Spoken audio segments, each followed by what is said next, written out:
UAE రాజధాని అబుదాబిలో దాదాపు 108 అడుగుల ఎత్తులో భారీ హిందూ దేవాలయాన్ని నిర్మిస్తోంది స్వామినారాయణ్ సంస్థ. యుఏఈలో మొదటి రాతి దేవాలయం 700 కోట్ల అంచనా వ్యయంతో నిర్మాణమవుతోంది. పశ్చిమాసియాలోని అతిపెద్ద దేవాలయం కాగా ఇదివరకే దేశ విదేశాల్లో ఢిల్లీలోని అక్షర్ధామ్ తరహా ఆలయాలను దాదాపు 1100 వరకు నిర్మించిన ఘనత బాబ్స్ సంస్థది.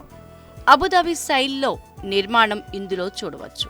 ప్రతి ఎమిరేట్కు ప్రాతినిధ్యం వహించేలా పింక్ ఇసుక రాయి, పాలరాతితో 7 శిఖరాలను ఇందులో పొందుపరిచారు.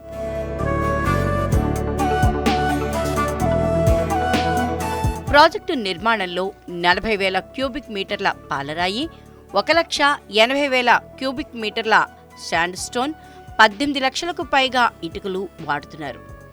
యుఏఈనే తమ ఆవాసంగా చేసుకున్న 3.5 మిలియన్ల మంది భారతీయులు ఆలయం ఎప్పుడెప్పుడు ప్రారంభమవుతుందా అని ఆసక్తిగా ఎదురుచూస్తున్నారు.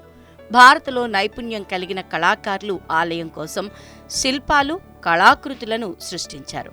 వేదాలలో ఉన్న వాస్తు శిల్పాన్ని కళాఖండాల నుంచి ప్రేరణ పొంది వీరు అనేక శిల్పాలు, కళాకృతుల్ని తయారుచేసి అబుదాబికి పంపారు. మతపరమైన కార్యక్రమాలకు మించి ఆలయ సముదాయంలో బహుళ సాంస్కృతిక కేంద్రాన్ని నిర్మించారు.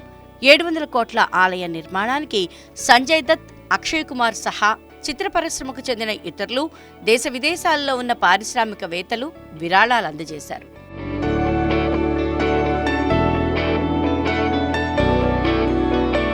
రెండు 2015లో ప్రధాని నరేంద్ర మోదీ యుఏఈ పర్యటన సందర్భంగా దుబాయ్ అబుదాబి హైవేపై టెంపుల్ ప్రాజెక్టు కోసం ప్రభుత్వం 17 ఎకరాలకు పైగా స్థలాన్ని కేటాయించింది. ఆలయానికి 2017లో ప్రధాని మోదీ శంకుస్థాపన చేశారు.